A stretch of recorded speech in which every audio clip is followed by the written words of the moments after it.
साथियों नमस्कार। Youth competition times के ऑफिशियल यूट्यूब चैनल पर आप सभी मित्रों का स्वागत है। दोस्तों, जैसा हम लोग बीपीएससी के द्वारा 2023 में जितने भी प्रश्न पूछे गए हैं एक एक करके सॉल्व कर रहे थे।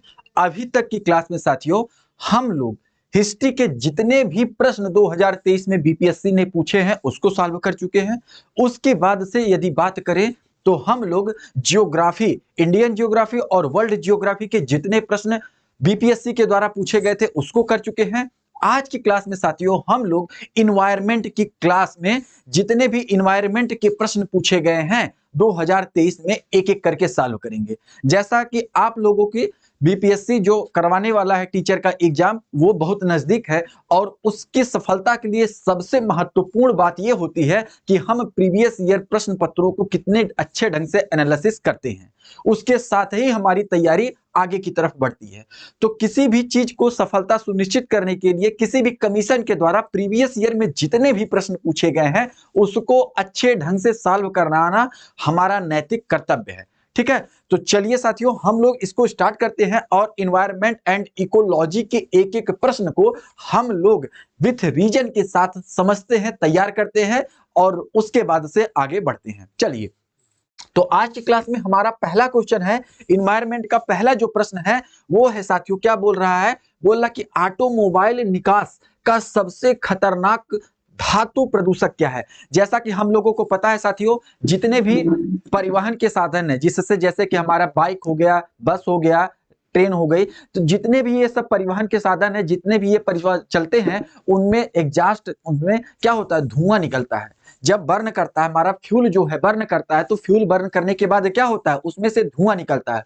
और यदि बात करें जिस जिन जिन परिवहन के साधनों में हम लोग पेट्रोलियम यूज करते हैं, जैसे बाइक में हम लोग क्या यूज करते हैं, पेट्रोल यूज करते हैं, तो उसमें क्या होता है कि पेट्रोल जलने के बाद धुएं में सबसे महत्वपूर्ण, अगर जो हमारे शरीर को सबसे ज्यादा नुकसान पहुंचाता है उस धुएं में, तो कार्बन मोनोऑक्साइड तो है ही, उसके साथ ही साथ उसमें लेड भी पाया जाता है जो हमारे तंत्रिका तंत्र को प्रभावित करता है। किसको, तंत्रिका तंत्र को प्रभावित करता है शीशा।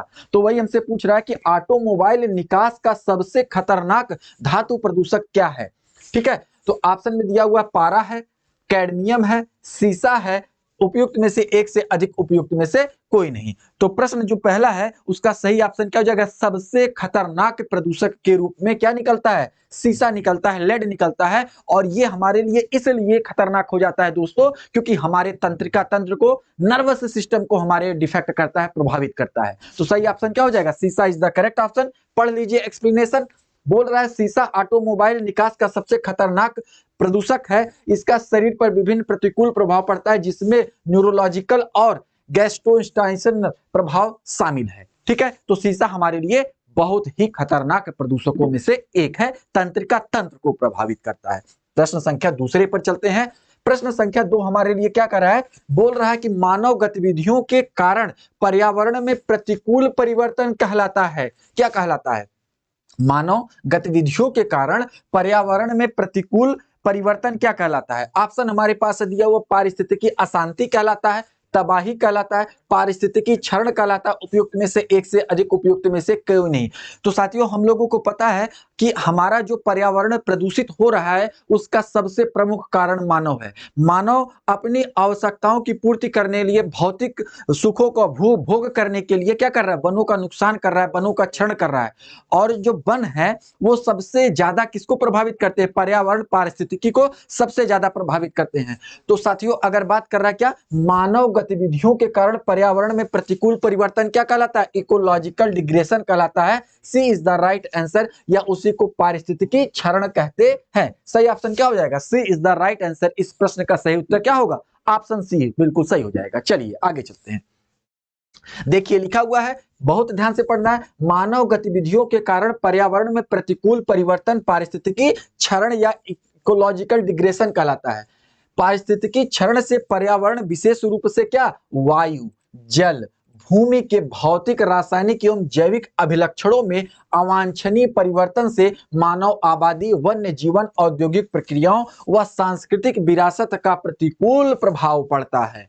ठीक है, चलिए आगे चलते हैं हम लोग अगले प्रश्न पर। प्रश्न संख्या 3 पर चलते हैं। अब साथियों बोल रहा है कि एक सिंह का जो गैंडा है, एक सिंह का गैंडा वो का गृह राज्य कौन सा है, यानी कि सबसे अधिक जो एक सिंह के गैंडे पाए जाते हैं, वन हॉर्न राइनो जो पाए जाते हैं, वो कहां पर किस किस जगह पर पाए जाते हैं? क्या वो गुजरात में पाया जाता है, केरल में पाया जाता है, असम में पाया जाता है? उपयुक्त में से एक से अधिक उपयुक्त में से कोई नहीं। तो आपको ये बहुत पिटा हुआ क्वेश्चन है, बार बार पूछा गया है। इस बार क्या किया गया, स्टेट पूछा है तो थोड़ा सा हमारे लिए और सिंपल कर दिया है। तो एक सिंग वाले गैंडे सबसे ज्यादा काजीरंगा नेशनल पार्क में पाए जाते हैं, और काजीरंगा जो नेशनल पार्क है वो हमारा कहां पर है, असम में है। तो सही ऑप्शन क्या हो जाएगा, option C is the correct answer इसका हो जाएगा। एक्सप्लेनेशन को हम लोग पढ़ लेते हैं। देखिए लिखा हुआ है कि एक सिंग वाला गैंडा, जिसको भारतीय गैंडा कहते हैं, राइनो प्रजाति में सबसे बड़ा है।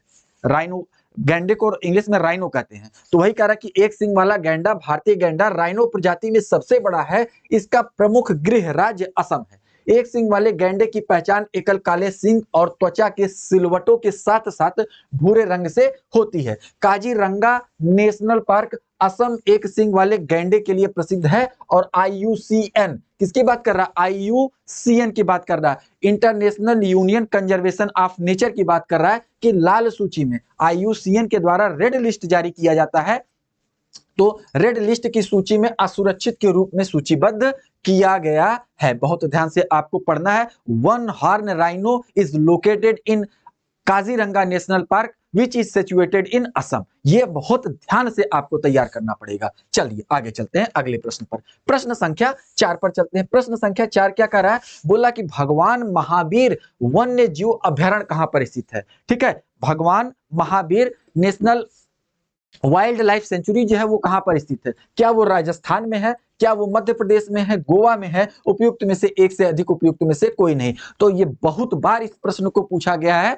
जो हमारा भगवान महावीर वाइल्ड लाइफ सेंचुरी है वो कहां पर स्थित है, गोवा राज्य में स्थित है। मोस्ट इंपॉर्टेंट है, कई बार पूछा गया है आपसे। अगर पूछा जाएगा कि सलीम अली नेशनल पार्क कहां पर स्थित है, तब आप बताएंगे कि वो भी कहां पर, गोवा में स्थित है। ये भी आपको ध्यान देना है। ठीक है, तो सही ऑप्शन क्या हो जाएगा, C is the right answer. प्रश्न इसका सही क्या हो जाएगा, सी बिल्कुल सही हो जाएगा। चलिए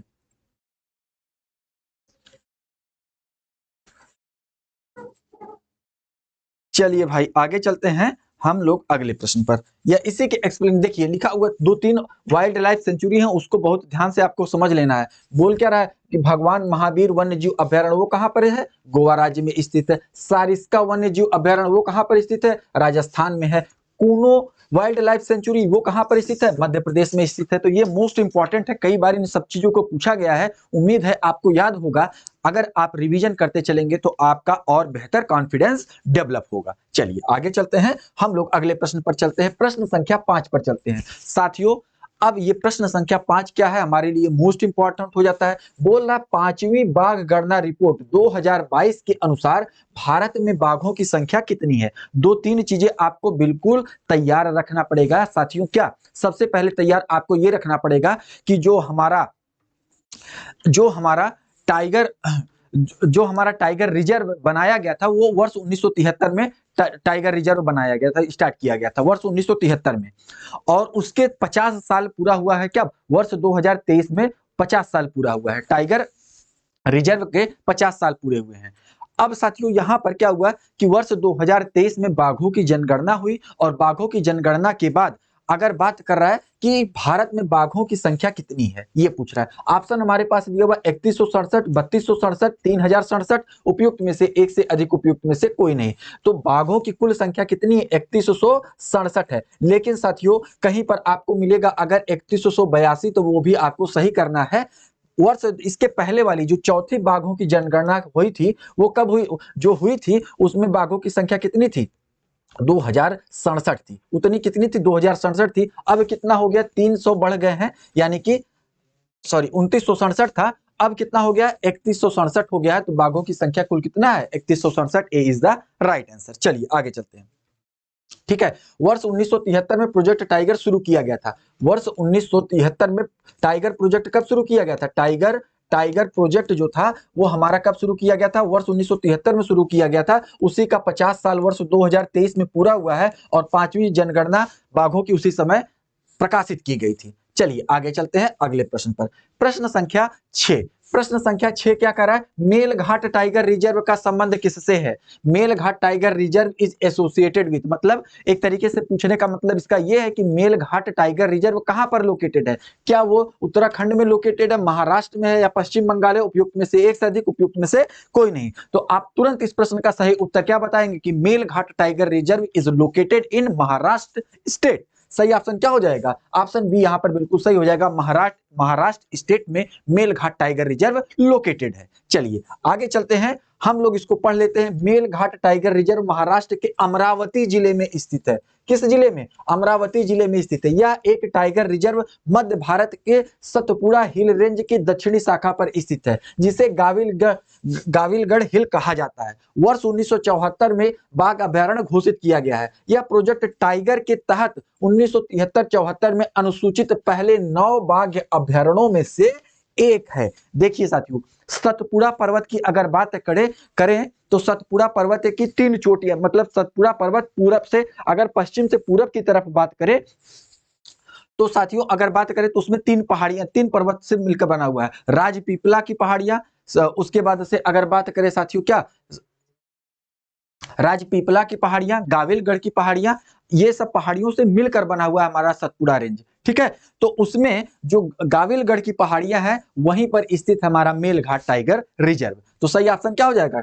महाराष्ट्र हो जाएगा। चलिए आगे चलते हैं साथियों, प्रश्न संख्या 7 पर चलते हैं। प्रश्न संख्या 7 क्या कर रहा है? बोल रहा है कि हिमालयी भूरा भालू, हिमालयी भूरा भालू, जो हिमालयी भूरा भालू है, एशियाई जंगल भैंसा है, रेगिस्तान लोमड़ी किसके उदाहरण है? दुर्लभ प्रजाति के उदाहरण है, विलुप्त प्रजाति के उदाहरण है, लुप्त प्राय प्रजाति के उदाहरण है, उपयुक्त में से एक से अधिक, उपयुक्त में से कोई नहीं। तो अगर बात करें साथियों हिमालयी भूरा भालू की बात करें, एशियाई जंगल भैंसा जो है उसकी बात करें, रेगिस्तान लोमड़ी की बात करें, तो ये सब कैसी प्रजाति है? रेयर स्पीसीज है, दुर्लभ प्रजातियां हैं। सही ऑप्शन क्या हो जाएगा? ए यहां पर बिल्कुल सही हो जाएगा, दुर्लभ प्रजातियां हैं। देखिए हिमालयी भूरा भालू, एशियाई जंगल भैंसा, रेगिस्तान लोमड़ी दुर्लभ प्रजाति के उदाहरण है।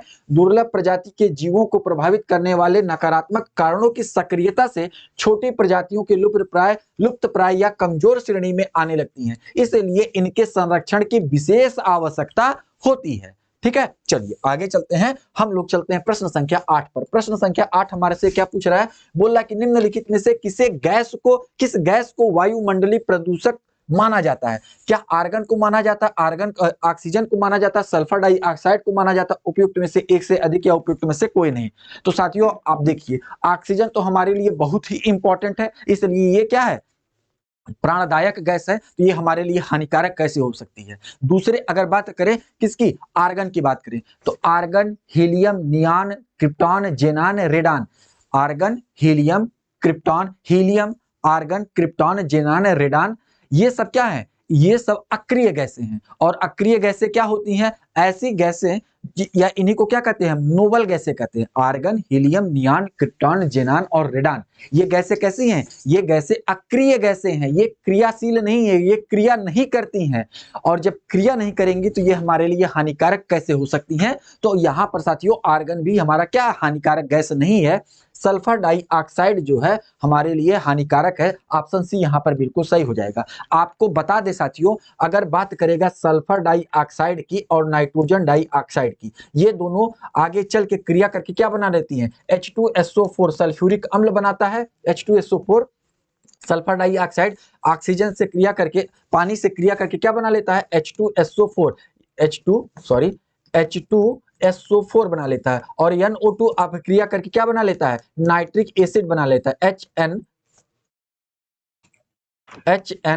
HNO3 नाइट्रिक एसिड बना लेता है। और ये दोनों जो गैसें होती हैं, ये जो दोनों होते हैं, ये अम्ल होता है। और ये साथियों मृदा के लिए, बिल्डिंग के लिए, इन सब चीजों के लिए ये बहुत ज्यादा प्रॉब्लम क्रिएट करता है। यानी कि जो जल में भी जब ये नदी तालाबों का जो जल है उसको भी अम्लीय कर देती हैं, तो यह सब हमारे लिए खतरनाक होता है। Sulphur dioxide is the right answer. चलिए आगे चलते हैं हम लोग अगले प्रश्न पर, प्रश्न संख्या 9 पर चलते हैं। प्रश्न संख्या 9 क्या कर रहा है, बोला किस राज्य में रक्षाबंधन को वृक्ष सुरक्षा दिवस के रूप में मनाया जाता है? मध्य प्रदेश में, उत्तर प्रदेश में, बिहार में, उपयुक्त में से एक से अधिक उपयुक्त में से कोई नहीं। तो किस राज्य में रक्षाबंधन को वृक्ष सुरक्षा के रूप में मनाया जाता है? तो यहाँ पर सही ऑप्शन क्या हो जाएगा, बिहार स्टेट ऐसा है जहां पर रक्षाबंधन में वृक्ष सुरक्षा दिवस के रूप में मनाया जाता है। सी इज द राइट आंसर। चलिए आगे चलते हैं अगले प्रश्न पर, प्रश्न संख्या 10। प्रश्न संख्या 10 क्या कह रहा है, बोला कि निम्नलिखित में से कौन सा जैव निम्नीकरण पदार्थ नहीं है? अब साथियों पूछ क्या रहा है, इंग्लिश में भी इसको पढ़िए, which of the following is the not biodegradable material. अब साथियों यहां पर आपको कॉन्सेप्ट समझना पड़ेगा। जो भी कूड़ा कचरा होता है या पदार्थ की बात कर लें तो दो टाइप के होते हैं, एक कौन सा होता है, एक होता है बायोडिग्रेडेबल और एक होता है नॉन बायोडिग्रेडेबल। अब हम बात करते हैं यानी कि हिंदी में आप समझ लीजिएगा, अभी मैं बस केवल जैव निम्नीकरण को क्या कहते हैं, इसको कहते हैं बायोडिग्रेडेबल। ठीक है, अब साथियों अब हम लोग पढ़ते हैं कि क्या होता है बायोडिग्रेडेबल और क्या होता है नॉन बायोडिग्रेडेबल।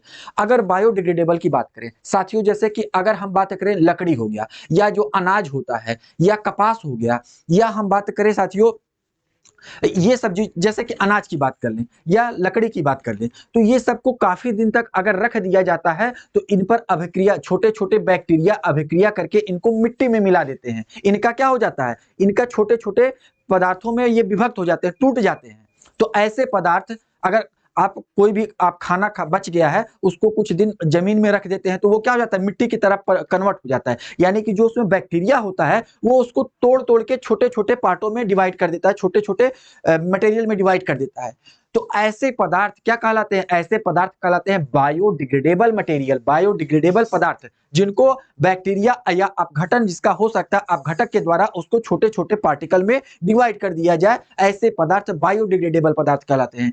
और जिनको छोटे छोटे मॉलिक्यूल्स में ना तोड़ा जाए ऐसे पदार्थ क्या कहलाते हैं, नॉन बायोडिग्रेडेबल पदार्थ कहलाते हैं। अगर आप बात करेंगे साथियों, क्या अगर बात करें आप प्लास्टिक का, तो क्या प्लास्टिक को कुछ सालों आप रख दीजिए वो बिल्कुल वही एट इज इट रहेगा, उसका क्या हो जाएगा, उसका अपघटीकरण नहीं होगा। तो ऐसे पदार्थ क्या कहलाते हैं, नॉन बायोडिग्रेडेबल कहलाते हैं। कॉन्सेप्ट क्लियर हुआ, प्रश्न पर चलते हैं।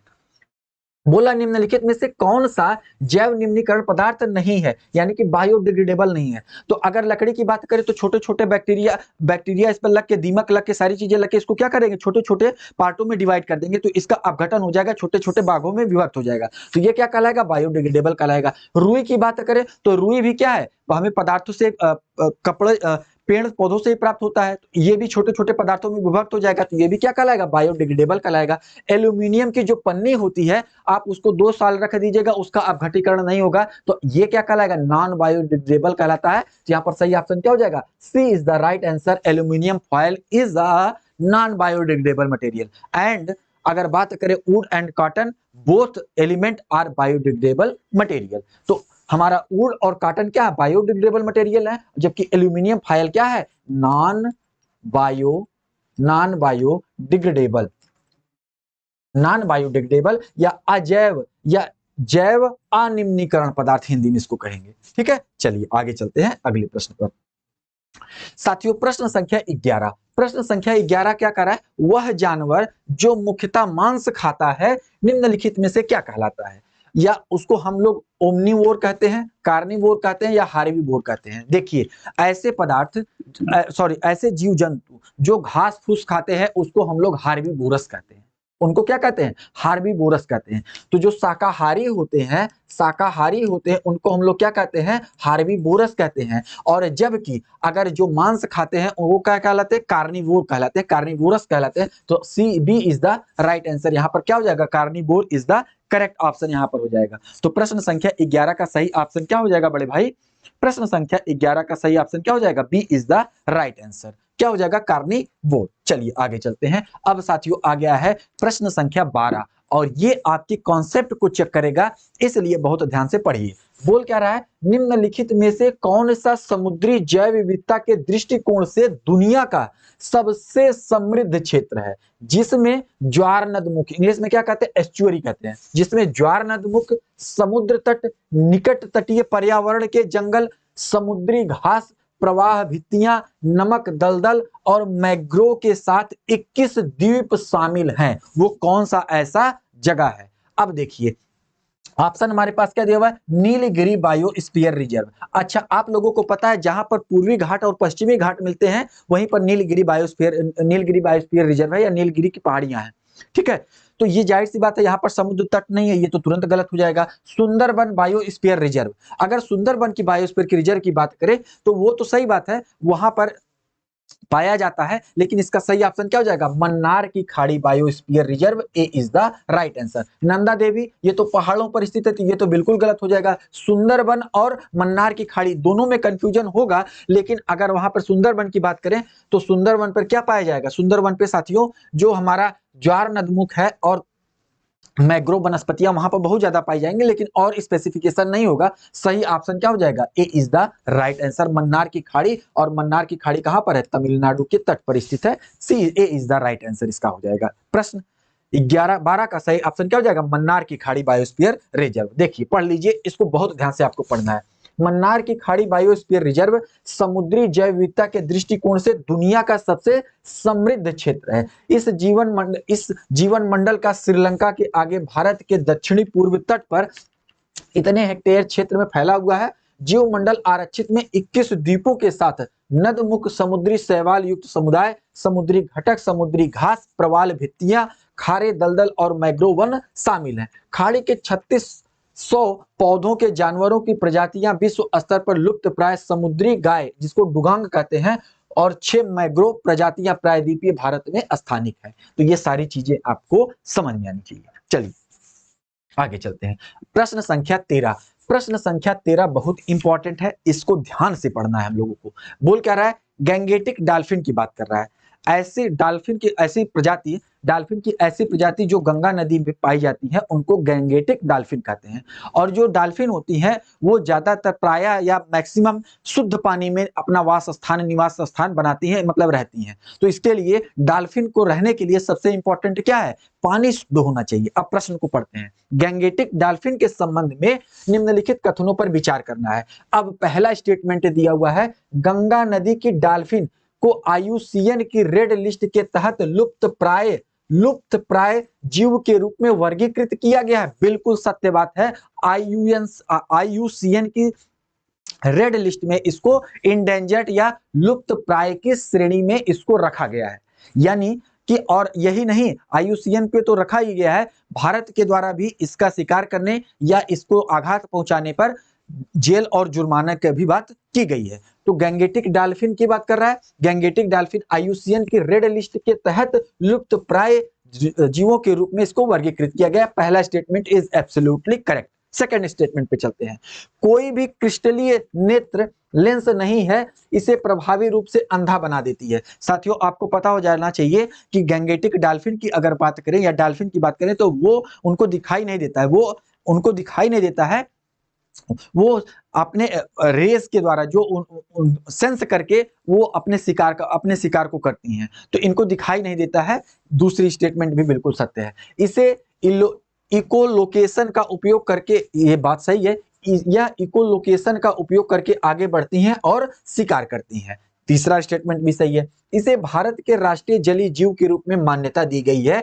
चौथा स्टेटमेंट बहुत इंपॉर्टेंट है और उत्तर प्रदेश सरकार के द्वारा अभी हाल में राज्य जलीय जीव के रूप में भी गैंगेटिक डॉल्फिन को घोषित किया गया है। तो ये सारी चीजें हैं, आपको चारों स्टेटमेंट बिल्कुल सही है, इसलिए सही ऑप्शन क्या हो जाएगा, D is the right answer.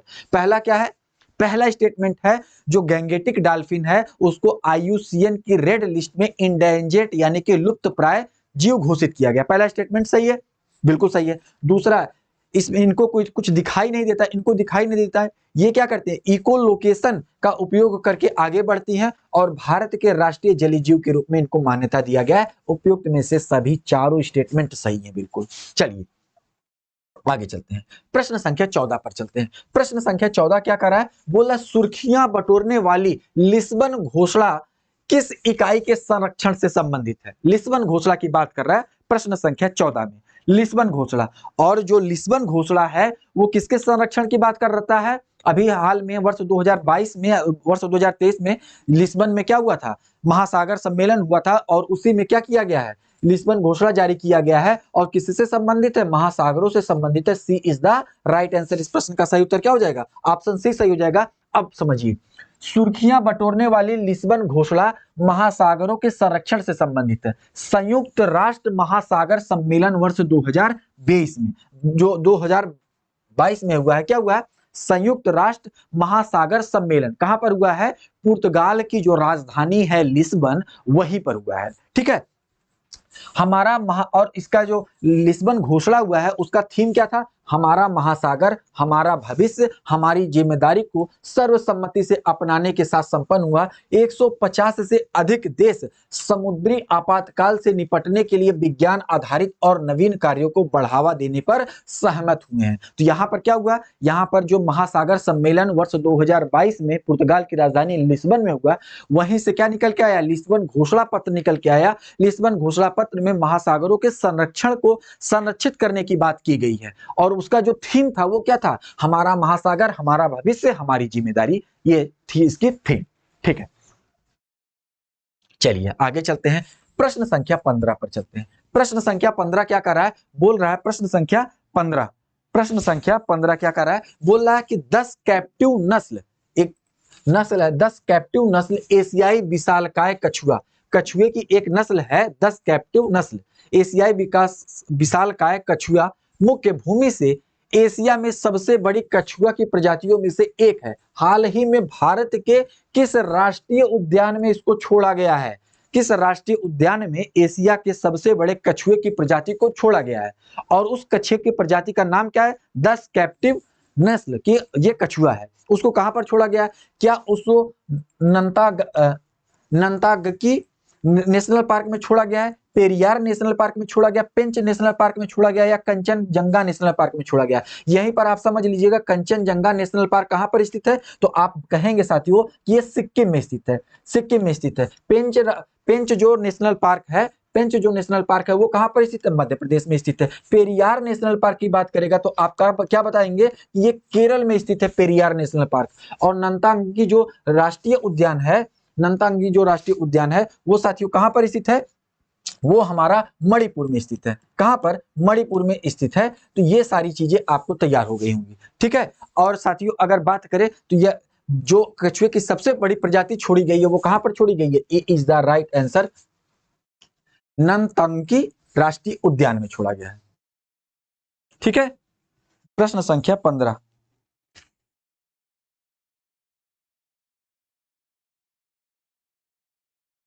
प्रश्न संख्या 15,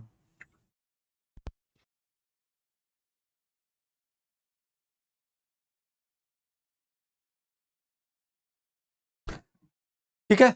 तो यहां पर सही ऑप्शन क्या हो जाएगा? ए यहां पर बिल्कुल सही हो जाएगा। चलिए आगे चलते हैं।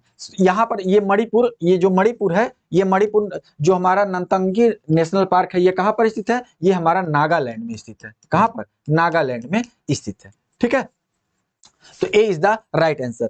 अब साथियों अगले प्रश्न पर चलते हैं। प्रश्न संख्या 16, वल्चर की बात कर रहा है, गिद्ध की बात कर रहा है। प्रश्न को पढ़ते हैं। बोला किस राज्य सरकार ने भारत में गिद्धों के संरक्षण के लिए राष्ट्रीय कार्रवाई के द्वारा प्रस्तावित गिद्ध संरक्षण के लिए राज्य स्तरीय समिति का शुभ आरंभ किया है? यानी कि गिद्धों के संरक्षण के लिए एक अलग से राज्य स्तरीय क्या किया गया? राज्य स्तरीय समिति का गठन किया गया। ऐसा कौन सा राज्य? क्या वो राज्य तमिलनाडु है? क्या वो राज्य सिक्किम है? क्या वो राज्य असम है? क्या या वो राज्य मेघालय है? तो सही ऑप्शन क्या हो जाएगा? गिद्धों के संरक्षण के लिए राज्य स्तरीय समिति का गठन किसके द्वारा किया गया? तमिलनाडु सरकार के द्वारा किया गया। ए इज द राइट आंसर। ए यहां पर बिल्कुल सही हो जाएगा। देखिए लिखा हुआ है, तमिलनाडु राज्य सरकार ने भारत में गिद्धों के संरक्षण के लिए राष्ट्रीय कार्रवाई के द्वारा प्रस्तावित गिद्ध संरक्षण के लिए राज्य स्तरीय समिति का शुभ आरंभ किया है।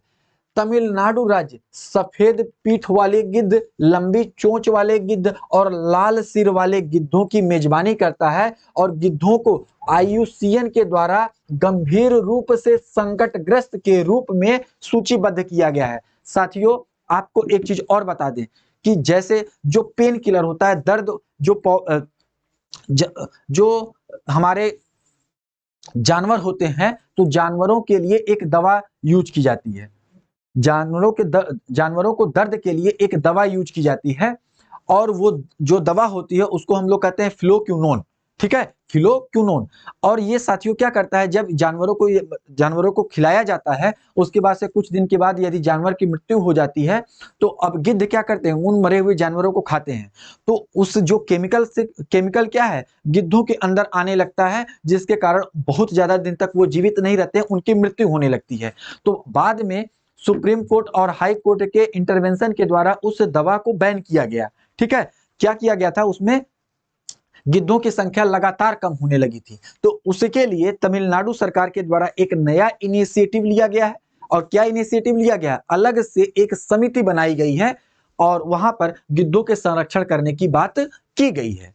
चलिए आगे चलते हैं अगले प्रश्न पर। प्रश्न संख्या 17 पर चलते हैं। प्रश्न संख्या 17 क्या कर रहा है, केरल की शांत घाटी साइलेंट वैली संरक्षित है, क्यों संरक्षित किया गया है इसको। साथियों, साइलेंट वैली जो है वो केरल राज्य में स्थित है।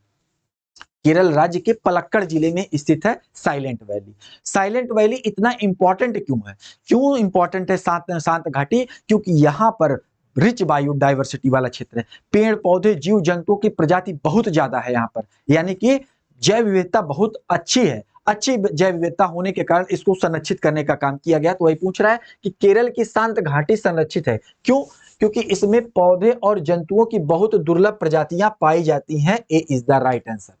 ठीक है, ये यहां पर बिल्कुल सही हो जाएगा। अच्छा, आपसे पूछा जाएगा कि कोई क्षेत्र, जैसे कि केरल की शांत घाटी रिच डाइवर्सिटी है, रिच डाइवर्सिटी वाला क्षेत्र है, या अच्छा जैव विविधता वाला क्षेत्र है। तो अच्छा जैव विविधता क्षेत्र का मतलब क्या हुआ, वहां पर पेड़ पौधे जीव जंतुओं की बहुत ज्यादा जब प्रजाति होती है तो उसको हम कहते हैं उच्च जैव विविधता वाला क्षेत्र, या ज्यादा होती है तो जैव विविधता इसको बोलते हैं। ठीक है, चलिए पढ़ लेते हैं।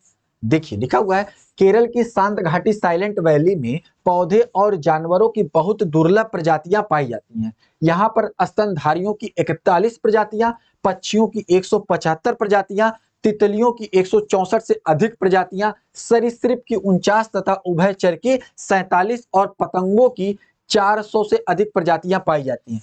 ध्यान तब है कि यहाँ पर शेर की पूंछ वाला मकांक बंदर पाया जाता है, जो यहाँ की स्थानीय प्रजाति है।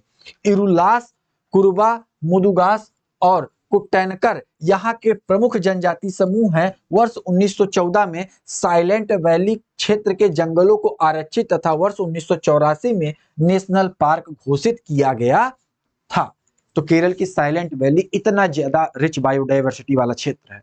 ठीक है, चलिए आगे चलते हैं। प्रश्न संख्या 18 पर चलते हैं। प्रश्न संख्या 18 क्या कर रहा है, भारत सरकार के द्वारा पर्यावरण और वन की सुरक्षा के लिए किस वर्ष एनजीटी, ठीक है, नेशनल ग्रीन ट्रिब्यूनल की स्थापना की गई थी। तो नेशनल ग्रीन ट्रिब्यूनल की स्थापना वर्ष 2010 में की गई थी। ठीक है, वर्ष 2010 में की गई थी। पढ़ लीजिए, भारत सरकार के द्वारा नेशनल ग्रीन ट्रिब्यूनल, राष्ट्रीय हरित अधिकरण की स्थापना कब की गई थी, 18 अक्टूबर 2010 को किया गया था। कब, 18 अक्टूबर, याद रखिएगा डेट, 18 अक्टूबर 2010 को एनजीटी अधिनियम 2010 के तहत पर्यावरण संरक्षण, वन संरक्षण, प्राकृतिक संसाधनों सहित पर्यावरण से संबंधित मामलों के प्रभावशाली और त्वरित निपटाने के लिए की गई। वर्तमान में जस्टिस प्रकाश श्रीवास्तव एनजीटी के अध्यक्ष हैं और एनजीटी का मुख्यालय कहां पर स्थित है, नई दिल्ली में स्थित है। तो एनजीटी एक्ट कब आया था, वर्ष 2010 में आया था। एनजीटी की स्थापना कब की गई थी, 18 अक्टूबर वर्ष 2010 में किया गया था। वर्तमान समय में एनजीटी के अध्यक्ष कौन है, तो प्रकाश श्रीवास्तव है। और एनजीटी का मुख्यालय कहां पर है, नई दिल्ली में। एनजीटी कैसी बॉडी है, तो आप बताएंगे स्टैट्यूटरी बॉडी है। ऐसी बॉडी जिसे संसद के द्वारा स्थापना संसद के अधिनियम के द्वारा किया जाता है, ऐसी बॉडी स्टैट्यूटरी बॉडी कहलाती है। तो प्रकाश श्रीवास्तव एनजीटी के अध्यक्ष हैं। चलिए आगे चलते हैं, प्रश्न संख्या 19 पर चलते हैं। प्रश्न संख्या 19, निम्नलिखित में से कौन सा स्वस्थानीय इन सितु संरक्षण के अधीन सम्मिलित नहीं है। अब देखिए, ये बहुत बार इस प्रश्न को पूछा गया है। उत्तर प्रदेश लोक सेवा आयोग के द्वारा पीसीएस में भी इस प्रश्न को 2-3 बार पूछा गया है। बिहार लोक सेवा आयोग के द्वारा 1-2 बार पीसीएस में इसको प्रश्न को पूछा गया है। वर्तमान समय में बीपीएससी स्कूल टीचर की वैकेंसी जो 2023 में हुई है, उसमें इस प्रश्न को पूछा गया है। तो दोस्तों, यहां पर आपको समझने की जरूरत है। क्या समझने की जरूरत है, जैसे हम बात करें तो कोई भी जीव जंतु होता है कोई भी संरक्षित करने के लिए उसको दो तरीका का मेथड अपनाया जाता है। एक होता है इन सिटू कंजर्वेशन, एक होता है एक्स सिटू कंजर्वेशन। यानी कि संरक्षण, पेड़ पौधों जीव जंतुओं का जो संरक्षण करते हैं उसके लिए दो विधियां अपनाई जाती हैं। क्या होता है? कंजर्वेशन की अगर बात कर लें, किसकी बात कर लें? कंजर्वेशन की बात कर लें तो कंजर्वेशन कितने टाइप का होता है? दो टाइप का होता है। कौन कौन सा होता है? एक होता है हमारा इन सिटू कंजर्वेशन, एक क्या होता है? इन सिटू कंजर्वेशन, और एक क्या होता है? Ex situ conservation, ex situ conservation. अब देखिए, इन सिटू कंजर्वेशन का मतलब क्या होता है? उस जीव जंतु को हम लोग उसके प्राकृतिक पर्यावास में ही संरक्षित करके यदि उसको संरक्षण करें तो वो कहलाता है हमारा इन सिटू कंजर्वेशन। और जैसे कि अलग से, जैसे हम लोग क्या करते हैं, कोई बोटेनिकल पार्क बना दें या चिड़ियाघर बना दें, तो उस चिड़ियाघर में यदि हम जीव जंतुओं को संरक्षित करते हैं तो वो क्या कहलाता है? एक्स सिटू कंजर्वेशन कहलाता है। जैसे कि अगर हम बात करें जू की, जो हमारा चिड़ियाघर होता है वो किसमें आएगा? एक्स सिटू कंजर्वेशन में आएगा। अगर बात करें राष्ट्रीय उद्यान की, किसकी? राष्ट्रीय उद्यान की। पेड़ पौधों जीव जंतु जो होते हैं उनको अगर हम राष्ट्रीय उद्यान में संरक्षित करते हैं तो वो किस प्रकार का संरक्षण कहलाएगा? इन सिटू संरक्षण कहलाएगा। या हम लोग क्या करें, या हम लोग वन्य जीव अभ्यारण्य, वाइल्ड लाइफ सेंचुरी बनाए, वन्य जीव अभ्यारण्य, वन्य जीव अभ्यारण्य, या टाइगर पार्क जो हम टाइगर रिजर्व बनाते हैं, टाइगर रिजर्व जो बनाते हैं, तो ये सब क्या कहलाएंगे? इन सिटू कंजर्वेशन कहलाएंगे। और एक्स सिटू में चिड़ियाघर हमारा आ जाएगा। तो प्रश्न संख्या 19 का सही ऑप्शन क्या हो जाएगा? जो हम लोग वनस्पति उद्यान बनाए हैं, वनस्पति उद्यान बनाए हैं, बोटानिकल पार्क बनाए हैं, जो जूलॉजिकल पार्क या बोटेनिकल पार्क जो बनाते हैं, वो सब किसमें आता है? वो सब साथियों एक्स सिटू कंजर्वेशन में आएगा। तो बोला कौन सा ई सिटू कंजर्वेशन के अंतर्गत शामिल नहीं है? तो ये साथियों अगर बात करें तो ये क्या है? इन सिटू कंजर्वेशन। ये क्या है? इन सिटू कंजर्वेशन में आता है। और ये किस में आता है? एक्स सिटू कंजर्वेशन में आता है। ठीक है, तो ये तैयार हो गया। कई बार इस प्रश्न को पूछा गया, इसलिए इतना टाइम लेके आपको बताया गया है। ठीक है, तो एक्स, और हिंदी में क्या कहेंगे इसको? हिंदी में नहीं लिखा है, लिखा है स्वस्थानीय संरक्षण। इन सिटू का मतलब क्या होता है? इन सिटू का मतलब हिंदी में क्या होता है? स्वस्थानीय, मतलब अपने ही स्थान पर, स्वस्थानीय संरक्षण, स्वस्थानीय संरक्षण। और ये क्या कहलाएगा? बाह्य स्थानीय संरक्षण, बाह्य स्थानीय संरक्षण। तो इन सिटू एक्स सिटू क्लियर हो गया होगा। चलिए आगे चलते, सही ऑप्शन क्या हो जाएगा? A is the right answer. आगे चलते हैं। रामसर कन्वेंशन किसके संरक्षण से जुड़ा हुआ है? अब साथियों आपको पता होना चाहिए, आर्द्र भूमि संरक्षण के लिए वर्ष 1971 में ईरान का एक शहर है, ईरान में एक जगह है रामसर, ईरान में एक जगह है रामसर। तो जो आर्द्र भूमियां होती हैं, वेटलैंड जो होता है, तो वेटलैंड के संरक्षण के लिए वर्ष 1971 में ईरान का एक शहर है रामसर, उस जगह पर एक कन्वेंशन हुआ। और ये कन्वेंशन किससे से संबंधित था? जो हमारी आर्द्र भूमि होती है, तो आर्द्र भूमि के संरक्षण के लिए एक कन्वेंशन जो था, रामसर कन्वेंशन किया गया था वर्ष 1971 में। बगदाद में एक जगह है, बगदाद नहीं कह सकते, ईरान में एक जगह है, ठीक है, रामसर, वहीं पर यह कंजर्वेशन हुआ था। तो वही हमसे प्रश्न पूछ रहा है कि रामसर सम्मेलन किससे संरक्षण से जुड़ा हुआ है? तो ये साथियों आर्द्र भूमि के संरक्षण से जुड़ा हुआ है। और यही नहीं, आपसे अगर पूछेगा कि आर्द्र भूमि संरक्षण दिवस हम लोग कब मनाते हैं, तो आप बताएंगे कि 2 फरवरी को आर्द्र भूमि संरक्षण दिवस यानी कि वेटलैंड डे कब मनाया जाता है? तो 2 फरवरी को मनाया जाता है। तो ये चीजें आपको तैयार रखनी पड़ेगी। और इसका एक्सप्लेनेशन देख लिए, लिखा हुआ है रामसर सम्मेलन आर्द्र भूमि के संरक्षण से संबंधित है। यह संधि 2 फरवरी वर्ष 1971 को ईरान के शहर रामसर में हुई थी, इसलिए इसे रामसर संधि के नाम से जाना जाता है। भारत ने इस संधि पर कब हस्ताक्षर किया था? वर्ष 1982 में इस संधि पर संरक्षण पर हस्ताक्षर किया था। तो रामसर साइट जो आते हैं वो सब, अब ये हमारे लिए इंपॉर्टेंट हो जाता है। चलिए आगे चलते हैं प्रश्न संख्या 21 पर। प्रश्न संख्या 21 क्या कर रहा है? बोल रहा है निम्नलिखित में से कौन सा शुष्क तारंभी अनुक्रमण में आग्रमी प्रजाति के रूप में कार्य करता है? ठीक है, तो वो कौन होता है? लाइकेन होता है। कौन सा होता है? लाइकेन होता है। ए इज द राइट आंसर। इस प्रश्न का सही उत्तर क्या हो जाएगा? लाइकेन हो जाएगा दोस्तों। आगे चलिए चलते हैं अगले प्रश्न पर। अब साथियों बोल रहा है कि भारत में, प्रश्न संख्या 22, भारत में मीथेन का मुख्य स्रोत क्या है?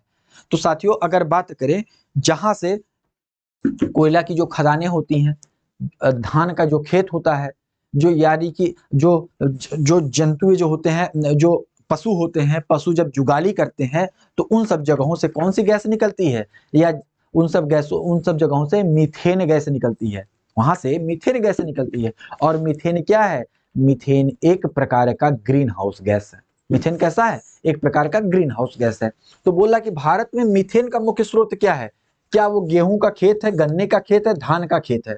तो आप बताएंगे साथियों धान का खेत है। धान के खेत से जो हमारी मीथेन गैस ज्यादा निकलती है, धान के खेत से। सी ऑप्शन यहां पर सही हो जाएगा। देखिए धान का खेत मीथेन का मुख्य स्रोत होता है। इसके अतिरिक्त मीथेन तेल, कोयला मीथेन के निष्कर्षण प्रसंस्करण की प्रक्रिया के दौरान तथा जीवाश्म ईंधन के दोहन के माध्यम से निकलता है।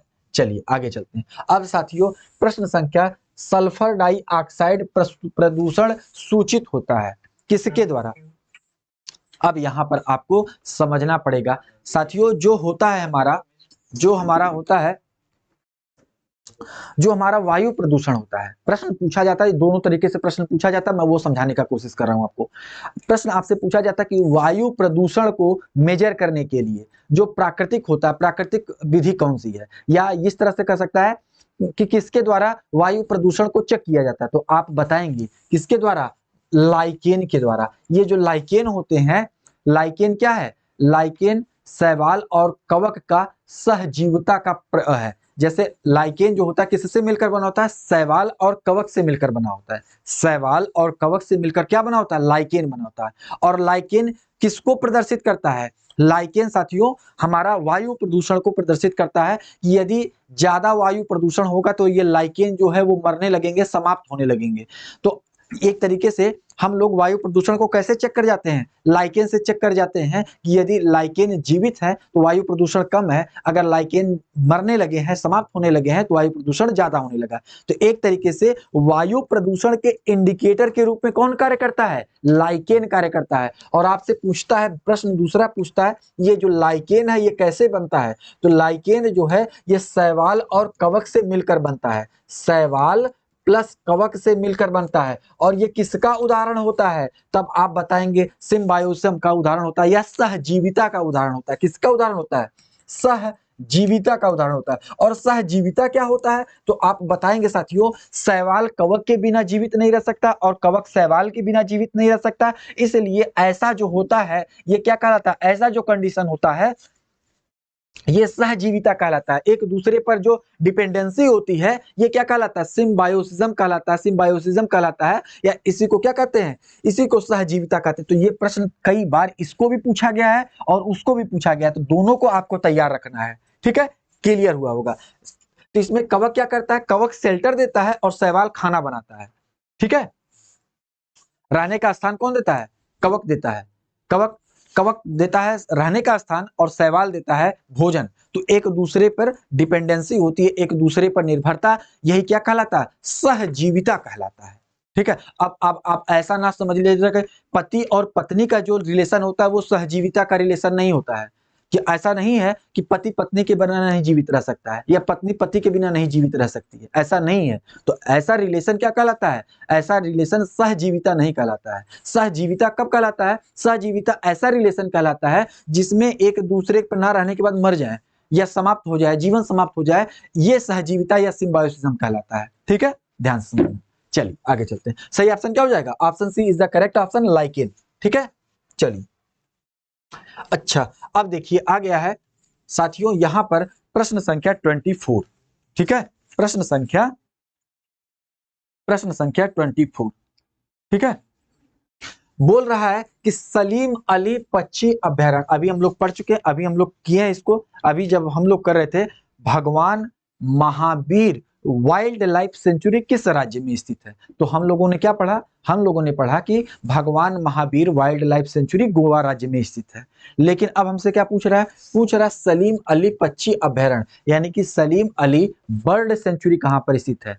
तो हम कहेंगे कि ये जो है उपयुक्त में से कोई नहीं, सही ऑप्शन क्या हो जाएगा कि ये भी गोवा राज्य में लोकेटेड है। सलीम अली पक्षी अभयारण्य कहाँ पर स्थित है? गोवा राज्य में। ई ऑप्शन यहाँ पर सही हो जाएगा। सही ऑप्शन क्या होगा? सही उत्तर क्या होगा इसका? गोवा। ठीक है, चलिए आगे चलते हैं। प्रश्न संख्या 25। प्रश्न संख्या 25 क्या कर रहा है? बोल रहा है आईयूसीएन का मुख्यालय कहां पर स्थित है? आईयूसीएन का मुख्यालय कहां पर स्थित है? आईयूसीएन का मतलब समझ गए ना, international union conservation of nature. ये क्या करता है? जितने भी लुप्त प्राय जीव जंतु हैं, पौधे हैं, प्रजातियां हैं, उन सबको संरक्षण करने का कार्य करता है। और इसके द्वारा एक रेड डाटा बुक तैयार किया जाता है और इसके द्वारा क्या किया जाता है? एक रेड लिस्ट जारी किया जाता है। उसमें से लुप्त प्राय प्रजाति, इंडेंजर्ड, क्रिटिकली इंडेंजर्ड, इन सब चीजों की एक जो प्रजाति होती है उसकी अलग अलग लिस्ट जारी की जाती है, लिस्ट बनाया जाता है और उसमें हर एक को अलग अलग आधार पर डाला जाता है।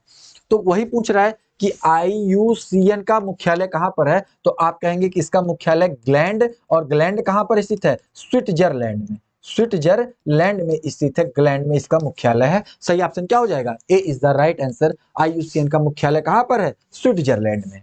ठीक है, देखिए अब साथियों, आईयूसीएन हिंदी में क्या कहते हैं? अंतरराष्ट्रीय प्राकृतिक संरक्षण संघ।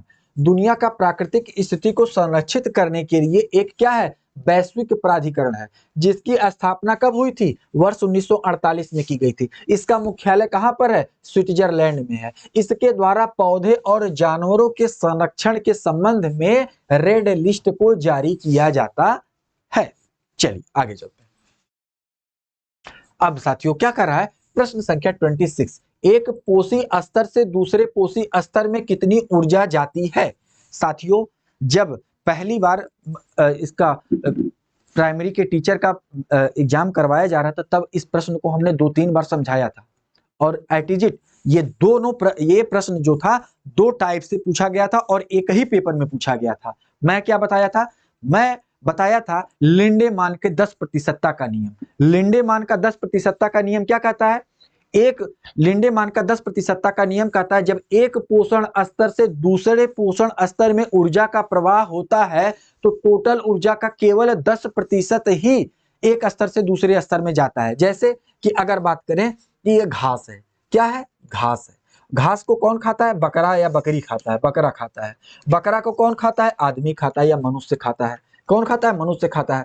अब देखिए, अब ये घास के पास जितनी ऊर्जा होती है तो घास का केवल और केवल जो घास खाया जाता है उसका 10% ऊर्जा ही किसमें जाता है? बकरा में जाता है। और बकरा को जो आदमी खाता है तो आदमी के पास बकरे की कितने परसेंट ऊर्जा जाती है? 10% ऊर्जा जाती है। और यही नियम क्या कहलाता है? यही नियम कहलाता है लिंडेमान के 10% का नियम कहलाता है। 10% law of Lindeman is associated with energy one form to other form is 10%। ठीक है, तो यहां पर साथियों क्या होता है कि घास है, घास का 10% ऊर्जा बकरा में जाता है और बकरे के मनुष्य जो खाता है उसका केवल 10% ऊर्जा ही जाता है। तो वही हमसे पूछ रहा है कि एक पोषण स्तर से इस पोषण स्तर में ऊर्जा का कितना परसेंट प्रवाह होता है? 10%। बकरा से मनुष्य में कितने परसेंट ऊर्जा जाएगा? 10%। तो ये नियम क्या कहलाता है? लिंडेमान का 10% का नियम कहलाता है। B is the right answer. ठीक है, चलिए आगे चलते हैं। सबने हम समझा दिया। अब चलते हैं, देखिए श्वसन मूल किसमें पाया जाता है? श्वसन मूल जो है साथियों वो जल में उगने वाले पौधे यानी कि जलोदभिद और लवणोदभिद दोनों में पाया जाता है। उपयुक्त में से एक से अधिक। D is the right answer. इस प्रश्न का सही उत्तर क्या हो जाएगा? ऑप्शन डी यहाँ पर बिल्कुल सही हो जाएगा। श्वसन मूल उपयुक्त में से एक से अधिक जलोदभिद में भी पाया जाता है और लवणोदभिद में भी पाया जाता है। चलिए आगे चलते हैं अगले प्रश्न पर। अब साथियों बोल रहा है प्रश्न संख्या 28, बहुत इंपॉर्टेंट प्रश्न है और इसको आपको तैयार इसलिए रखना पड़ेगा कि ये उत्तर प्रदेश लोक सेवा आयोग और बिहार लोक सेवा आयोग का फेवरेट क्वेश्चन है। कई बार इसको पीसीएस में भी पूछा गया है, बिहार पीसीएस में भी पूछा गया और यूपी पीसीएस में भी पूछा गया है।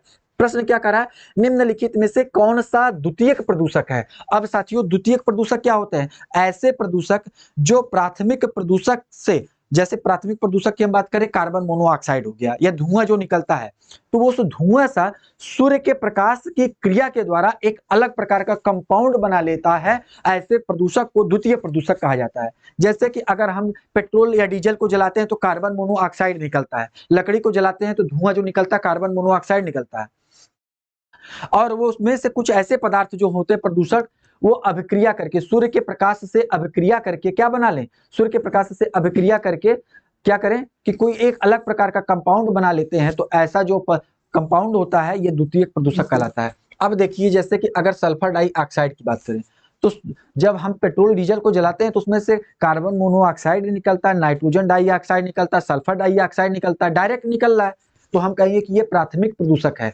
जबकि अगर ये जो हमारा पैन होता है पॉली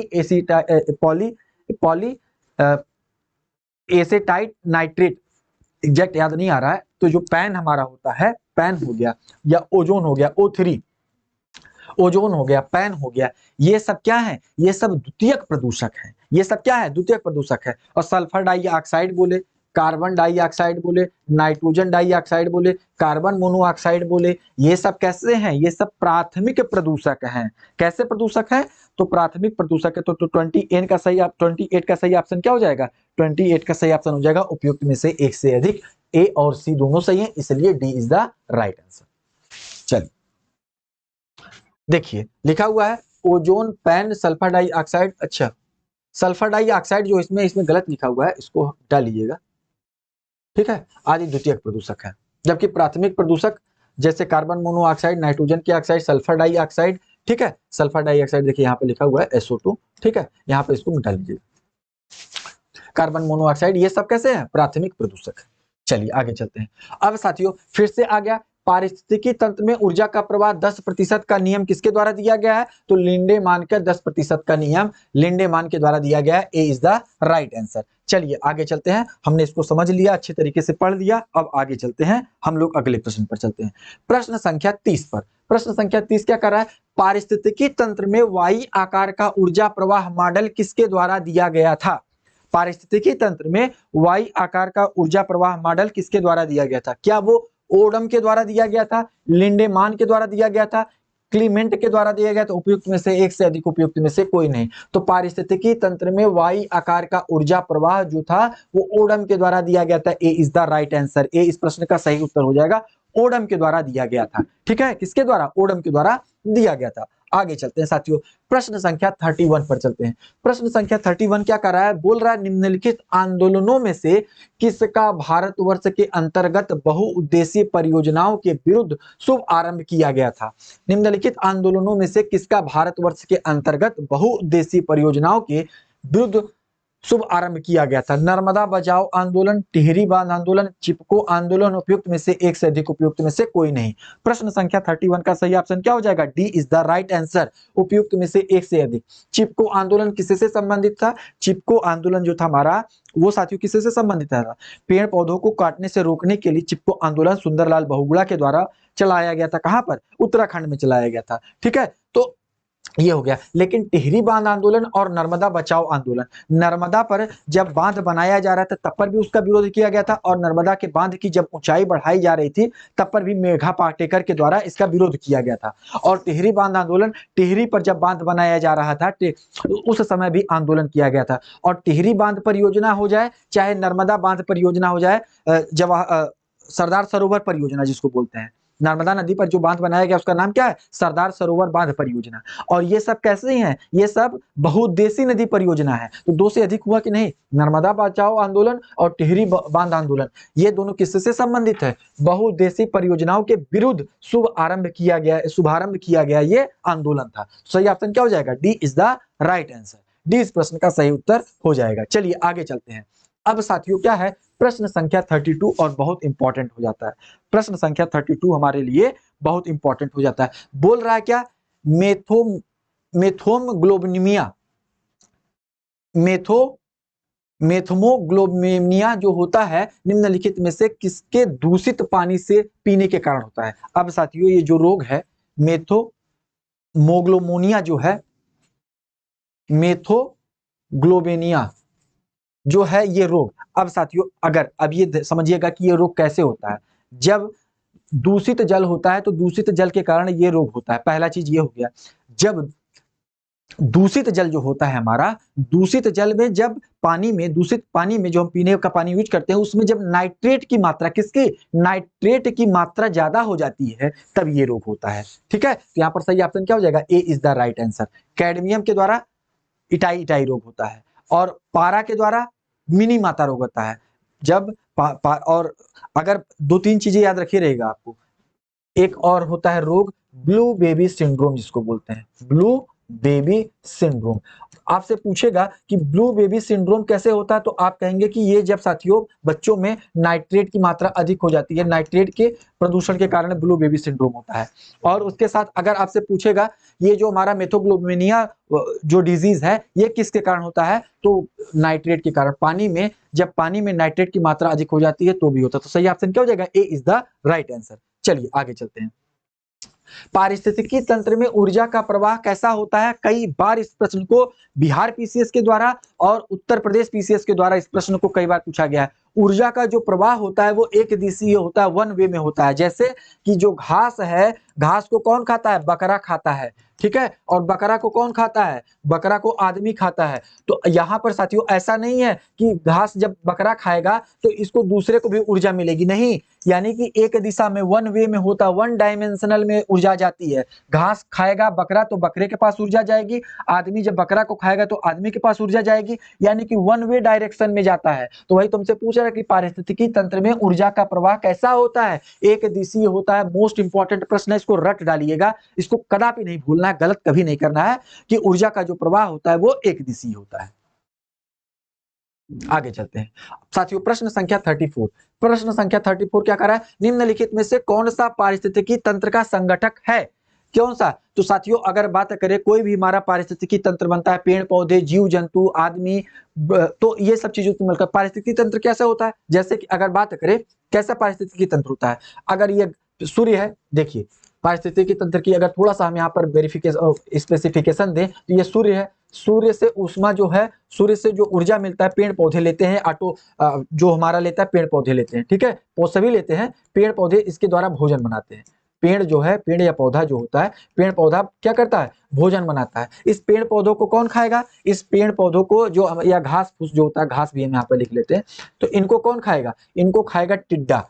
कौन खाएगा, टिड्डा खाएगा, टिड्डा खाता है। टिड्डा को कौन खाएगा, टिड्डा को खाएगा सांप, मेढक खाएगा, यहाँ पर लिख लेते हैं मेढक खाएगा। ठीक है, और मेढक को कौन खाएगा, सांप। सांप को कौन खाएगा, चील। चील को कौन खाएगा, आदमी खा लेते हैं अक्सर। तो ठीक है, तो ये क्या एक तरीके से पारिस्थितिकी तंत्र है। तो वही पूछ रहा है कि निम्नलिखित में से कौन सा पारिस्थितिकी तंत्र। अच्छा, पारिस्थितिकी तंत्र में और क्या होता है, पारिस्थितिकी तंत्र में उत्पादक होता है, उपभोक्ता होता है, अपघटक होता है। एक और भी होता है उत्पादक, उत्पादक, उपभोक्ता, उपभोक्ता और क्या, अपघटक। अच्छा, अपघटक इन तीनों चीजों से मिलकर बना होता है। ठीक है, तो जीव जंतु भी है उसमें आते हैं, पौधे भी आते हैं, सूक्ष्म जीव आते हैं, तो उपयुक्त में से एक से अधिक। सूक्ष्म जीव किस में आएंगे, सूक्ष्म जीव अपघटक में आएंगे। ठीक है, तो ये सारी चीजें, तो सही ऑप्शन क्या हो जाएगा, उपयुक्त में से एक से अधिक, D is the right answer. आगे चलते हैं प्रश्न संख्या 35 पर। प्रश्न संख्या 35 क्या कर रहा है, बोला निम्नलिखित में से कौन सी गैस लैंडफिल से उत्पन्न होती है। तो लैंडफिल क्या होता है, जब जो साथियों कूड़ा कचरा होता है, तो कूड़ा कचरा को अगर हम जमीन के अंदर क्या करते हैं, डिस्पोज करते हैं, जमीन के अंदर लगाते हैं, उसको डालते हैं, ताकि जो हमारा इन्वायरमेंट है वो गैसों के द्वारा, उसमें से जो गैस निकल रही उसके द्वारा ज्यादा प्रदूषित ना हो। तो इसके लिए क्या करते हैं हम लोग, मिट्टी में, मतलब कि मिट्टी खोद के उसके अंदर गड्ढे में ही डालते हैं। तो ये प्रोसेस क्या कहलाता है, ये लैंडफिल कहलाता है। ठीक है, तो वहां पर जब हम कूड़े कबाड़े को, कूड़ा कचरा जो हमारा होता है, बायोडिग्रेडेबल, नॉन बायोडिग्रेडेबल, सारे कूड़े कबाड़े को हम जब डालते हैं, जमीन के अंदर डिस्पोज करते हैं, तो उसमें से कौन सी गैस निकलती है, पूछ रहा है। क्या सल्फर डाइऑक्साइड निकलती है, मीथेन निकलती है, एलपीजी निकलती है, उपयुक्त में से एक सकते, उपयुक्त में से कोई नहीं। सही ऑप्शन क्या हो जाएगा, वहां से भी मीथेन गैस निकलती है। ठीक है, वहां से क्या निकलती है, गोबर, मल मूत्र, इन सब चीजों को अगर हम जहां पर डालते हैं, डिस्पोज करते हैं, तो वहां से कौन सी गैस निकलती है, हमारा मीथेन गैस निकलती है। बी ऑप्शन सही हो जाएगा। ठीक है, देखिए लिखा भी हुआ है, लैंडफिल से मीथेन गैस उत्पन्न होती है। लैंडफिल अपशिष्ट पदार्थों को दफनाने के लिए बनाए गए और बायोडिग्रेडेबल कचरे के लिए एक विस्तारित भंडार क्षेत्र है, जिसमें प्राकृतिक रूप से बैक्टीरिया के द्वारा गैस उत्पन्न होती है। Carbon dioxide, methane, nitrogen, hydrogen sulphide landfill गैसें होती हैं। ठीक है, चलिए आगे चलते हैं। प्रश्न संख्या 36, निम्नलिखित में से कौन जंगल में आहार श्रृंखला का प्रतिनिधित्व करता है? जंगल की बात कर रहा है, पौधा है, पौधे कौन खाएगा? हिरण खाएगा। हिरण को कौन खाएगा? शेर खाएगा। जंगल के अलावा अब जंगल में ये मेढक तो मान लीजिए होता है, लेकिन जो किसकी बात कर रहा है? आहार श्रृंखला का प्रतिनिधित्व की बात कर रहा है। किसका प्रतिनिधित्व की बात कर रहा है? और प्रतिनिधित्व में क्या आ जाएगा? इज द राइट आंसर हो जाएगा। सावधानी हटेगी तुरंत गलत हो जाएगा प्रश्न, इसलिए ध्यान देना है। इसमें से आपको लगेगा कि पहला दूसरा में से कुछ लोगों को ये लगेगा कि ये सही है, कुछ लोगों को ये लगेगा, तो उपयुक्त में से एक से अधिक कर देंगे, वो गलत हो जाएगा। प्रतिनिधित्व की बात कर रहा है, इसलिए सही ऑप्शन क्या हो जाएगा? A is the right answer. ठीक है, चलिए आगे चलते हैं। पर्यावरण में प्लास्टिक की क्रिया विघटित नहीं होगा। ठीक है, पर्यावरण में प्लास्टिक की क्रिया जीवाणुओं के द्वारा या परजीवियों के द्वारा नहीं विघटित होगा। तो इसमें क्या हो जाएगा? प्रश्न संख्या 37 में सही ऑप्शन क्या हो जाएगा? उपयुक्त में से एक से अधिक। जैसे हमने बताया आपको, दो टाइप का होता है, एक होता है बायोडिग्रेडेबल, एक होता है नॉन बायोडिग्रेडेबल। बायोडिग्रेडेबल क्या होते हैं? जिनका अपघटन सूक्ष्म जीवाणुओं के द्वारा या परजीवियों के द्वारा क्या हो जाए, जिसका अपघटन हो जाए, वो कहलाते हैं बायोडिग्रेडेबल। जिनका अपघटन ना हो वो क्या कहलाते हैं? Non biodegradable. अब जैसे कि अगर बात करें, हम बात कर लेते हैं, जैसे हम अनाज खाना खाने के बाद कुछ छोड़ देते हैं, तो वो क्या कहलाएगा? उसको हम जमीन में रख देते हैं, मिट्टी में रख देते हैं, तो कुछ दिन के बाद वो मिट्टी बन जाता है, यानी कि डिकम्पोज कर दिया जाता है बैक्टीरिया के द्वारा, तो ये क्या कहलाएगा? बायोडिग्रेडेबल कहलाएगा। अब प्लास्टिक रख दो, प्लास्टिक क्या हो जाएगा? वो डिकम्पोज नहीं होगा, तो वो क्या कहलाएगा? नॉन बायोडिग्रेडेबल कहलाएगा। तो वही पूछ रहा है कि तो और ये जो बायोडिग्रेडेबल होते हैं किसके द्वारा अपघटित किए जाते हैं? बायोडिग्रेडेबल जीवाणुओं के द्वारा और परजीवी के द्वारा, दोनों के द्वारा डिकम्पोज किए जाते हैं। सही ऑप्शन क्या हो जाएगा? उपयुक्त में से एक से अधिक। मितोपजीवी के द्वारा नहीं। ठीक है, आगे चल। ऊर्जा के स्रोत जो कार्बन उत्सर्जन में वृद्धि नहीं करते वो शामिल हैं। तो साथियों, हम लोगों को पता है कि यदि ग्रीन हाउस गैस में बढ़ोतरी, अगर हम पेट्रोल को जलाते हैं तो पेट्रोल को जलाने के बाद carbon dioxide, carbon monoxide, methane, sulphur dioxide, ये सब गैस निकलती हैं। और ये सब गैस क्या करेंगी? हमारे पर्यावरण को प्रदूषित भी करेंगे और ग्रीन हाउस इफेक्ट को भी बढ़ाएंगी। तो ऐसी जो गैसें होती हैं वो क्या कहलाती हैं? जो निकलती हैं वो ग्रीन हाउस गैसेस कहलाती हैं। तो अब जैसे कि अगर हम कोयला को जला के बिजली पैदा कर रहे हैं तो क्या करेगा? ग्रीन हाउस गैस को तो बढ़ाएगा। डीजल को जला के अगर हम बिजली पैदा कर रहे हैं तो ग्रीन हाउस गैस को बढ़ाएगा। लेकिन अगर हम पवन चक्की के द्वारा, सोलर सेल के द्वारा विद्युत ऊर्जा उत्पन्न करते हैं तो क्या वो ग्रीन हाउस गैस को बढ़ाएगा? नहीं बढ़ाएगा। तो वही हमसे पूछ रहा है कि ऊर्जा के वे स्रोत जो कार्बन उत्सर्जन की वृद्धि नहीं करते, उसमें कौन सा शामिल है? सोलर सेल, पवन चक्कियां, नाभिक ऊर्जा संयंत्र, तीनों। नाभिक ऊर्जा संयंत्र में थोड़ा बहुत मतलब होता है, पॉल्यूशन होता है, लेकिन हम क्या कह सकते हैं? उपयुक्त में से एक से अधिक। D is the right answer. ठीक है, चलिए। आहार श्रृंखला में शाखान्वित श्रृंखला को कहा जाता है। ठीक है, आहार श्रृंखला में शाखान्वित श्रृंखला को क्या कहा जाता है? क्या कहा जाता है भाई? आहार जाल कहा जाता है। ठीक है, क्या कहा जाता है? आहार जाल कहा जाता है। याद रखिएगा, आहार तंत्र या आहार स्तर नहीं कहलाता है। आहार तंत्र क्या कहलाता है? जैसे कि अब देखिए, समझ लीजिएगा, ध्यान से समझिएगा। जैसे हम क्या कहेंगे? घास है, घास को कौन खाया? टिड्डा खाया। टिड्डा खाया। टिड्डा को कौन खाया? मेढक खाया। मेढक को कौन खाया? सांप खाया। ये तो अब ये क्या है? अगर ये बात करें तो ये आहार स्तर है। आहार स्तर में क्या होता है? ये आहार स्तर है। ठीक है, एक को दूसरे को खाते हैं तो एक स्तर से दूसरे स्तर में जाता है, तो आहार स्तर ये कहलाता है। घास टिड्डा, घास से टिड्डा एक स्तर हो गया, टिड्डा से मेढक एक स्तर हो गया, मेढक से सांप एक स्तर हो गया, तो ये आहार का स्तर है। ठीक है, और ये क्या कहलाएगा? टोटल जो कहलाएगा ये साथियों क्या कहलाएगा? हमारा, इसको हम एक दूसरे पर जब निर्भर होता है तो उसको हम कहते हैं कि आहार जाल। ये टोटल जो आहार जाल कहलाता है। तो सही ऑप्शन क्या हो जाएगा? आहार जाल इज द राइट आंसर। सी यहाँ पे बिल्कुल सही हो जाएगा। चलिए, अब देखिए लिख रहा है, बहुत इंपॉर्टेंट प्रश्न है, बहुत ध्यान से समझिएगा, नहीं तो हो जाएगा प्रश्न गलत। ये याद रट लेना है इसको। हरे पौधे सूर्य के प्रकाश की ऊर्जा का कितना प्रतिशत ग्रहण करके उसे खाद्य ऊर्जा में परिवर्तित करते हैं? तो आपको एकदम बिल्कुल तैयार रखना है, बिल्कुल कॉन्सेप्ट भूलना नहीं है। हरे पेड़ पौधे जो होते हैं ऊर्जा के केवल 1%, कितना? सौर ऊर्जा का केवल 1% यूज करके पेड़ पौधों द्वारा खाना भोजन बनाया जाता है। तो कितना हो जाएगा? 1% हो जाएगा। सही ऑप्शन क्या हो जाएगा? 1%। यहाँ पर सी इज द राइट आंसर। देखिए पढ़ लीजिएगा, बहुत ही इंपॉर्टेंट प्रश्न है। स्थलीय पारिस्थितिकी तंत्र में हरे पौधे अपनी पत्तियों पर पड़ने वाले सूर्य के प्रकाश की ऊर्जा का लगभग 1% ग्रहण करते हैं और इसे खाद्य ऊर्जा में रूपांतरित करते हैं। कितना परसेंट? 1%। यहाँ पर बिल्कुल सही हो जाएगा। ठीक है भैया, चलिए। अच्छा, किसके नेतृत्व में चिपको आंदोलन की मजबूती की गई थी? सुंदरलाल बहुगुणा के द्वारा चिपको आंदोलन चलाया गया था, उनका नेतृत्व किया गया था। उसमें मेघा पाटेकर भी थी और भी लोग थे। ठीक है, मेघा पाटेकर।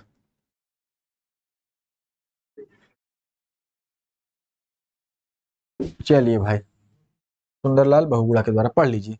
चिपको आंदोलन पर्यावरण एवं वन संरक्षण से संबंधित आंदोलन था। इसका प्रारंभ वर्ष वर्ष 1975 में उत्तराखंड राज्य में सुंदरलाल बहुगुणा वृक्षों की कटाई से बचने के लिए शुरू किया गया था। इसके अतिरिक्त गोविंद सिंह रावत, चंडी प्रसाद भट्ट तथा गौरा देवी भी इस चिपको आंदोलन की नेतृत्वकर्ता में थी। मेघा पाटेकर जो है साथियों, वो उसमें है। मेघा पाटेकर जो था वो किसमें थी? मेघा पाटेकर जो थी नर्मदा बचाओ आंदोलन की। ठीक है, पढ़े अभी कुछ देर पहले हमने उस पर बताया भी था। चलिए आगे चलते हैं। अब साथियों क्या बोला? आहार श्रृंखला में प्रथम पोषी स्तर पर मौजूद होते हैं। आहार श्रृंखला में जो प्रथम स्तर पर होते हैं उनको क्या कहा जाता है? स्वपोषी कहा जाता है। हरे पेड़ पौधे, इसीलिए हरे पेड़ पौधों को क्या कहते हैं? स्वपोषी कहते हैं। क्यों कहते हैं? कि वो अपना भोजन स्वयं बनाते हैं, दूसरे पर जो निर्भर होते हैं उसको परपोषी कहते हैं। और जो सड़े गले को खाता है उसको क्या कहते हैं? अपघटक कहते हैं। तो ये साथियों हरे पेड़ पौधों को क्या कहा जाता है? देखिए, जैसे हरा पेड़ पौधा है, हरा पेड़ पौधा, हरा पेड़ पौधा, हरा पेड़ पौधे के बाद अगर बात करें तो कौन है? हरे पेड़ पौधे के बाद मान लीजिए इसको कौन खाता है? इसको खाता है मनुष्य। ठीक है, या हम इस तरह से कह सकते हैं, हरे पेड़ पौधों को यहाँ पर लिख दीजिएगा बकरी खाती है। ठीक है, बकरी को कौन खाता है? मनुष्य खाता है, मनुष्य खाता है। ठीक है, तो यहाँ पर साथियों ये क्या कहलाएगा? ये कहलाएगा स्वपोषी। ये क्या कहलाएगा? स्वपोषी। और ये क्या कहलाएंगे? परपोषी और परपोषी। और जब मनुष्य मर जाता है, या कहने का मतलब कोई मर जाता है, सड़े गले सड़े गले को खाता है उसको क्या कहते हैं? अपघटक। उसको क्या कहते हैं? अपघटक कहते हैं। तो तीनों चीजें से समझ गए। जो दूसरे अपने भोजन के लिए जो दूसरों पर निर्भर होते हैं परपोषी कहलाता है, जो अपना भोजन स्वयं बनाते हैं स्वपोषी कहलाता है, और अपघटक या वियोजक बात करता है, अपघटक या वियोजक। तो ऐसे जो सड़े गले के पदार्थों को खाकर जो कार्बनिक पदार्थ है, कार्बनिक पदार्थों को अकार्बनिक पदार्थ में कन्वर्ट कर देते हैं, वो क्या कहलाते हैं? वियोजक कहलाते हैं या अपघटक कहलाते हैं। तो सही ऑप्शन क्या हो जाएगा? यहाँ पर स्वपोषी। ए इज द राइट आंसर। इस प्रश्न का सही उत्तर क्या हो जाएगा? ऑप्शन ए यहाँ पर बिल्कुल सही हो जाएगा भाई। ठीक है, चलिए आगे चलते हैं, या इसी को पढ़ लेते हैं एक बार। आहार श्रृंखला का प्रत्येक चरण एक पोषी स्तर है। उत्पादक, किसको? उत्पादक या स्वपोषी। हरे पेड़ पौधों को स्वपोषी या उत्पादक कहा जाता है। प्रथम पोषी स्तर पर मौजूद होते हैं, जबकि प्राथमिक उपभोक्ता कौन कहलाएगा? टिड्डा कहलाएगा। द्वितीय स्तर पर मांसाहारी या द्वितीय उपभोक्ता मेढक कहलाता है। तृतीय स्तर पर जो होता है वो क्या कहलाता है? सांप कहलाता है। तो जैसे अभी हम लोगों ने पढ़ा, इसको देखा भी यहाँ पर, जैसे पेड़ पौधा हो गया, पौधा हो गया, पौधा के बाद अगर इसको कौन खाता है? मान लीजिए घास हो गया, पौधा और घास हो गया। इसको कौन खाता है? टिड्डा खाता है। कौन खाता है? टिड्डा खाता है। टिड्डा को कौन खाता है? मेढक खाता है। मेढक को कौन खाता है? मान लीजिए कि सांप खाता है। तो सांप खाता है। तो यहाँ पर ये क्या हो गया? स्वपोषी। स्वपोषी कहलाते हैं। और ये प्राथमिक उपभोक्ता, ये क्या कहलाएगा? प्राथमिक उपभोक्ता। ये सब उपभोक्ता ही हैं, लेकिन ये क्या है? प्राथमिक उपभोक्ता है। ये कौन सा है? ये द्वितीय उपभोक्ता है। ये कौन सा है? और ये कौन सा है? तृतीय उपभोक्ता है। ये कौन सा है? तृतीय उपभोक्ता है। और जब मान लीजिए सांप मर गया, सड़ गल गया, तो उसको जो खाएगा वो क्या कहलाएगा? अपघटक कहलाएगा या वियोजक उसी को कहेंगे। किसको? उसको क्या कहेंगे? उसको वियोजक कहेंगे। तो यही सारी चीजें हैं, उम्मीद है आपको समझ में आ गया होगा। ठीक है, चलिए आगे चलते हैं प्रश्न संख्या 43 पर। प्रश्न संख्या 43 क्या कर रहा है? बोला निम्नलिखित में से कौन सा जीव क्लोरोफिल की उपस्थिति में सूर्य के प्रकाश का उपयोग करके अकार्बनिक पदार्थों को कार्बनिक यौगिकों में परिवर्तित करता है? तो ऐसे क्या होते हैं? ऐसे जो पदार्थ होते हैं, ऐसे जो होते हैं उनको स्वपोषी कहा जाता है। स्वपोषी क्या होते हैं? स्वपोषी सूर्य के प्रकाश पौधे अपना भोजन कैसे बनाते हैं? खनिज, लवण, इन सबको तो जमीन से लेते हैं। खनिज और लवण ये क्या होते हैं? ये होते हैं अकार्बनिक पदार्थ। जैसे अकार्बनिक पदार्थ होते हैं। तो अपने भोजन में अकार्बनिक पदार्थ और सूर्य के प्रकाश को लेके भोजन बनाते हैं। और अकार्बनिक पदार्थ को देखिए, पेड़ पौधों का कंडीशन मैं बताता हूं आपको। अकार्बनिक पदार्थ, अकार्बनिक अकार्बनिक पदार्थ, अकार्बनिक पदार्थ और अकार्बनिक पदार्थ और क्या लेते हैं? सूर्य का प्रकाश लेते हैं। सूर्य का प्रकाश लेते हैं और इससे क्या बनाते हैं? अपना भोजन बनाते हैं। और ये भोजन जो होता है ये कैसा होता है? कार्बनिक पदार्थ का होता है। ये कार्बनिक पदार्थ का होता है। अकार्बनिक पदार्थ जैसे कि अगर बात करें आप पेड़ पौधों को न्यूट्रिएशन के लिए, जैसे कि आप चावल की खेती कर रहे हैं, धान का लगाए हैं, तो धान में क्या करेंगे? खाद डालेंगे। और खाद जैसे कि अगर जो नाइट्रोजन यूरिया डालते हैं वो कैसा बना होता है? वो अकार्बनिक पदार्थ होता है। वो कैसा होता है? अकार्बनिक पदार्थ होता है।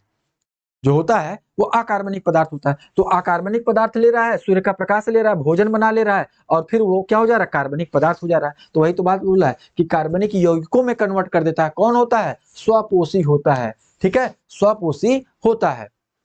तो सही ऑप्शन यहाँ पर क्या हो जाएगा? यहाँ पर स्वपोषी बिल्कुल सही हो जाएगा। इस प्रश्न का सही उत्तर क्या हो जाएगा? स्वपोषी।